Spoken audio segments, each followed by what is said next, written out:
Good morning students, my name is Suhas Vora, Assistant Professor of Electrical Department at Sri Swaminarayan Institute of Technology.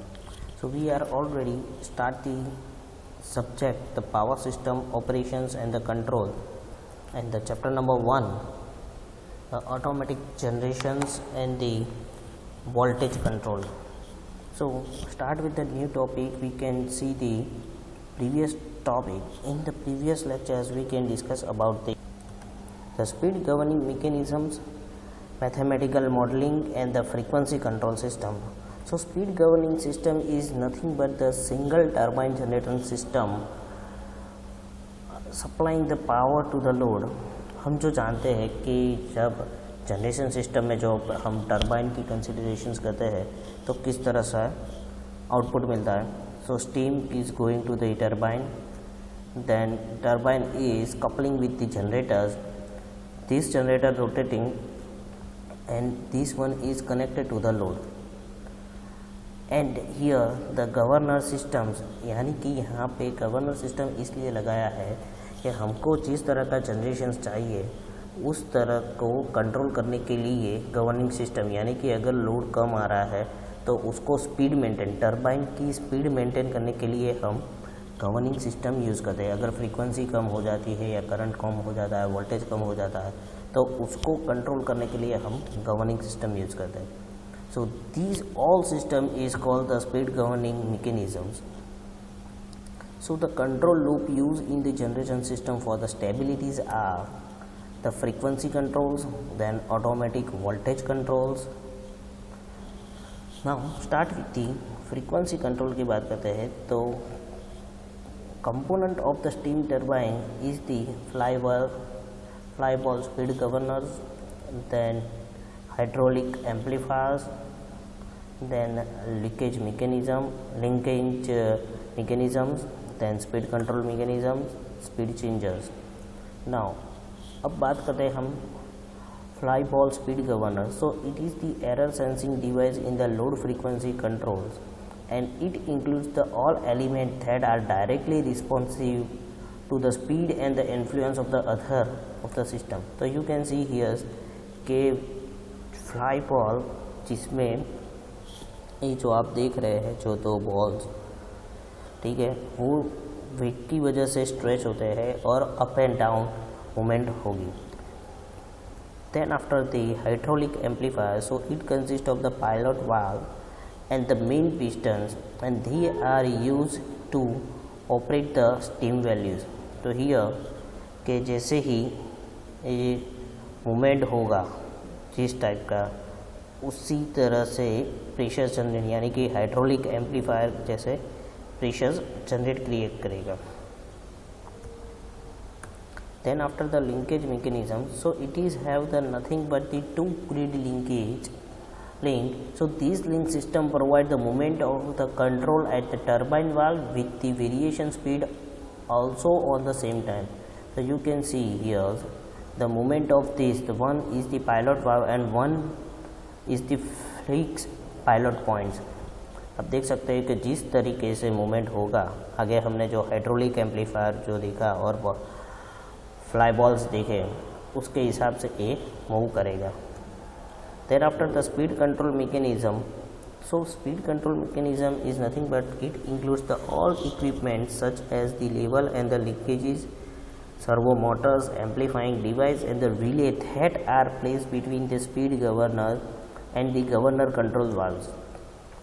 So इस तरह से, जिस तरह से हमने आगे देखा कि जो एम्पलीफाइंग वर्क करता है उसी हिसाब से यहाँ पे speed governing control mechanism use होता है.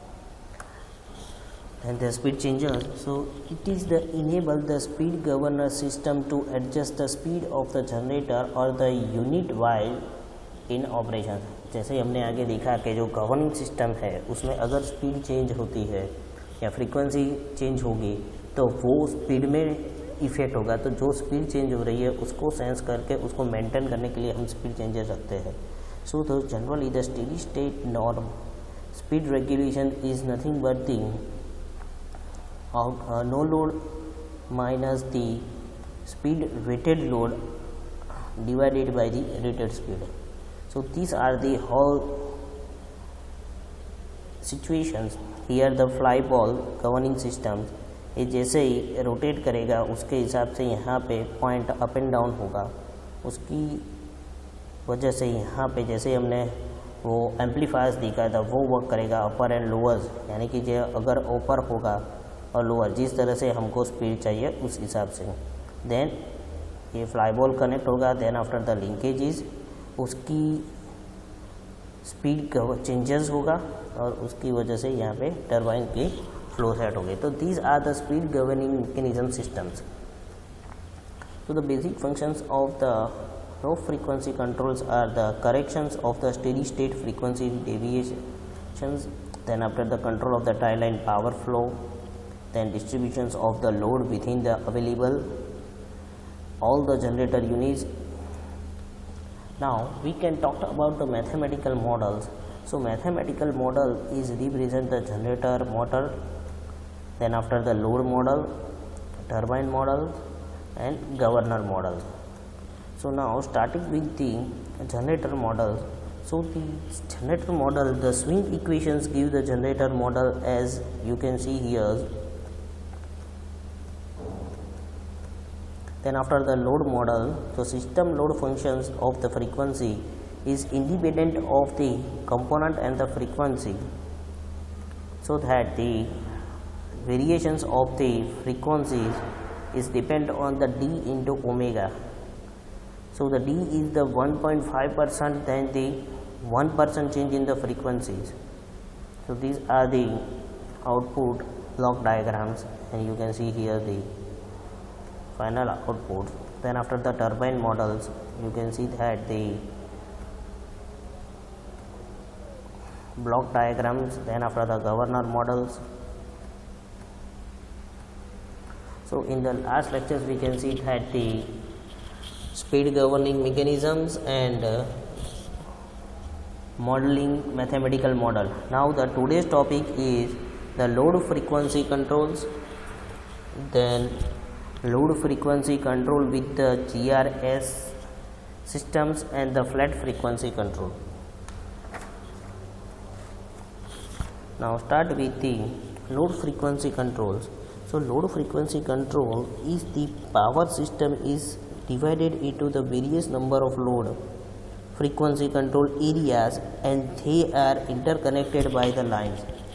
It means that हम जानते हैं कि हमारी पावर सिस्टम में more than one area connected होता है और वो एक लाइन थ्रू कनेक्टेड होता है.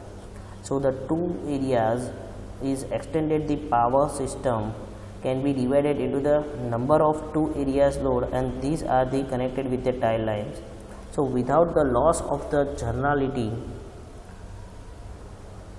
well, we shall consider the two areas caused the connected by the single tie lines. You can see the figures, it is clearly you can see that here we regulate the frequency of the each areas with the tie line powers, and the with the proportional the plus integral controls zero steady state error in the line power flow is obtained. यानी कि हम जो दो area connect करते हैं, दो area की जो टाई लाइन्स है उसमें जो सैचुरेशन यानी कि जो कंट्रोलिंग है वो ज़ीरो हो जाए, तभी हमारा आउटपुट. हम जानते हैं कि जब भी कोई भी टू एरियाज कनेक्टेड हो तो इक्वली डिवाइड होना चाहिए फ्रीक्वेंसी, जिसकी वजह से अनस्टेबिलिटी जनरेट ना हो. So the control area consist of the turbine, generator and the governor system which are represent by their equivalence, so that the all the symbols used with the suffix refers one to the area and another one is the area of two. You can see here the we can consider the control area 1 and control area 2. So the control object now it is the regulate the frequency of the each area and the simultaneously regulate the tie line power as per the inter area power controls. So it is the conveniently assumed that each control areas can be represented by the equivalent turbine, generator and the governor systems. So as we know that the suffix 1 and suffix 2. Now if I consider that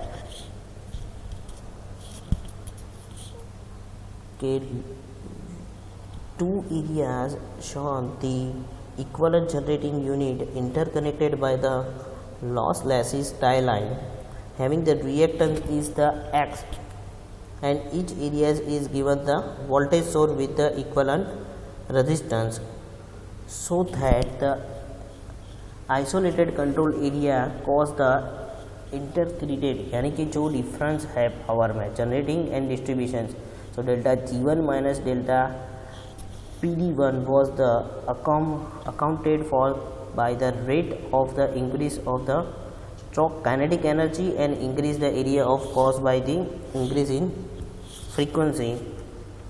So since the tie line transport from the power in or out of the area, this fact must be associated with the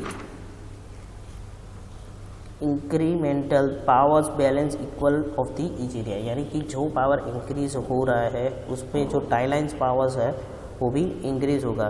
so the power transported out from the area 1 is given by, अब area 1 से जो power output हो रहा है उसका equations है the P tie line 1 is V1 V2 upon X12 reactance into sin delta 1 minus delta 2, where the delta 1 and the delta 2 is the power angle of the equivalent machines of the two areas. Now for the incremental changes in the delta 1 and delta 2, so the increased power is the delta P tie line 1 as per the PU system, per unit system, is represent the T12 into delta 1 minus delta 2. So here where it is called the synchronizing coefficient, T is the called the synchronizing coefficient, so which one is represent the T12 is equal to V1 V2 upon PR1 X12 cos delta 1 minus delta 2. This one is the synchronizing coefficient. So incremental power angle is given of the incremental change of the frequency. अब power angle change हो रहा है, increase हो रहा है, तो frequency भी change होगा. तो delta P tie line 1 is equal to 2 pi T12 into increase integrated of the delta F1 minus delta F1 dt.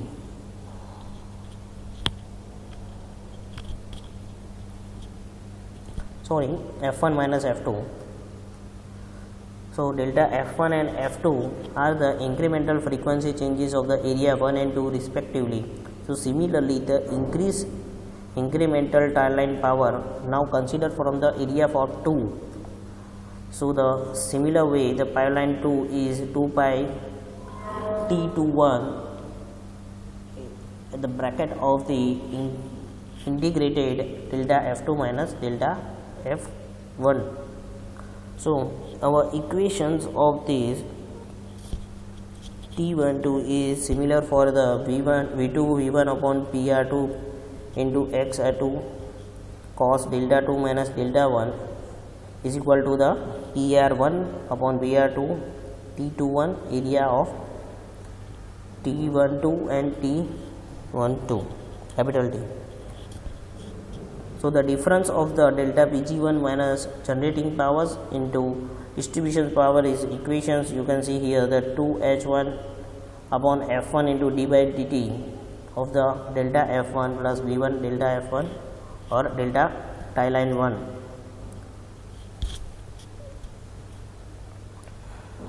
So our equations is delta F1 is the difference of the delta G1 minus delta PD1 minus tie line 1 into KPS upon 1 plus TPS1. So here all the equations is expected left frequency. Here you can see that the TPS1 is nothing but the, here you can see that the B1, so 1 upon B1, and TPS1 is represent the 2H1, यहाँ पे जो है 2H1 upon B1 upon F1. So these equations, so you can see the output block diagram of the delta F1 to delta F2. Now the tie line from the control area of 2, अगर मैं second area से consider करता हूँ तो this equation means similar for the area 1. Then after the 2 area control, the tie line power error can be 0 by using the another integral control loop. So for the control loop 1, ACE is the linear variations of the integral frequency and the tie line power. So by the regarding it is represent the AC1 equal to delta P tie line 1 plus B1 F1. Now consider from the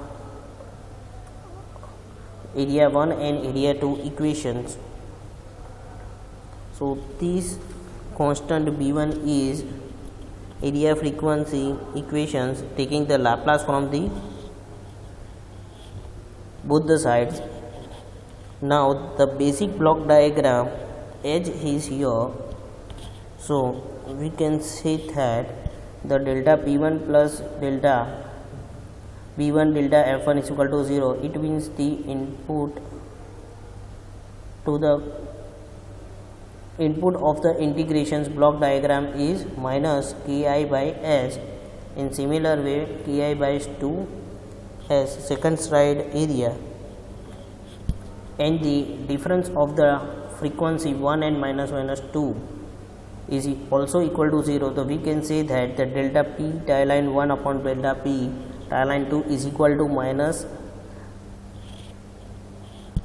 T1 by T12 by T12 is equal to minus 1 upon E12 is constant. So the all the tie lines 1 is equal to 0 and the difference all the frequency is equal to different frequency equal to 0. So our load frequency is the जो दो area का है जिसे हमने दिखा है कि जो कंट्रोलिंग सिस्टम है वो 0 होना चाहिए, वो टाई लाइन 0 हो गया.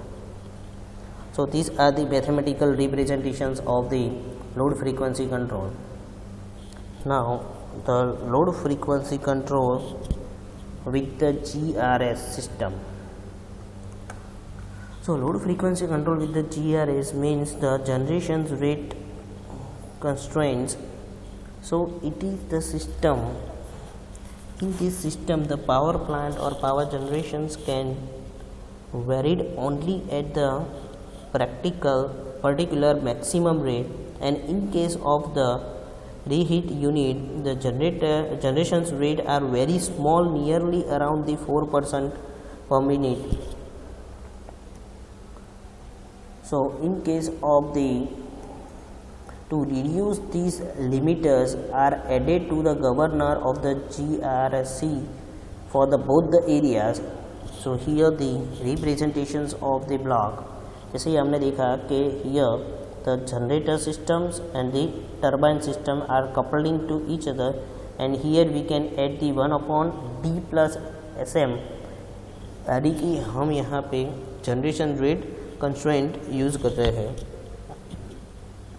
So to reduce these limiter are added to the governor's GRS, so which are used to control the rate of the value of the operating or the closing speed, and this power is rate limited given by the valve or the gate controls. So you can see the figures.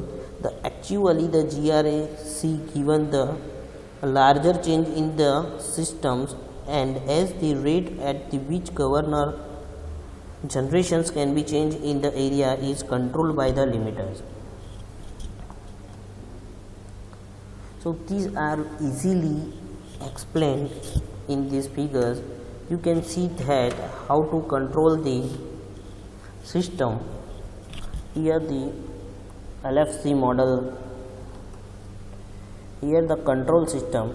अब जब आप यहाँ पे देख सकते हैं कि एक हमने अपर लिमिट यानी कि ramp up rate constant upper limit set की है and the rate down rate constraint और this one is the bond constraint. अब यहाँ पे क्या होता है, ये जो सिस्टम है जैसे ही हमने यहाँ पे देखा, ये जो सिस्टम है यहाँ पे हमने upper limit, yes here we can set the upper limit and downstream, जितना अप जाएगा उतना डाउन यहाँ पे हम गवर्निंग सिस्टम सेट कर देते हैं। तो जैसे ही कोई ट्रक अपर यानी कि जो स्लाइड है उसमें अपवर्ड में जाएगा तो अपवर्ड लिमिट सेट की हुई है। देन आफ्टर द स्ट्रेट यानी कि बॉन्ड कांस्टेंट, हमने जो कांस्टेंट कंसीडर किया था वो constant, and then after the downstream. So these systems have should the R have the proper value to get the good dynamic response, यानी कि हम जो डायनेमिक रिस्पॉन्स हमको चाहिए किस तरह का हम कैलकुलेशंस करना है वो हम कर सकते हैं। सो today's we are discuss about the load frequency systems, control systems. If any query regarding this topic you can call me. If any questions regarding this topic you can mail me. My mail ID and the contact number is in your screen. Thank you.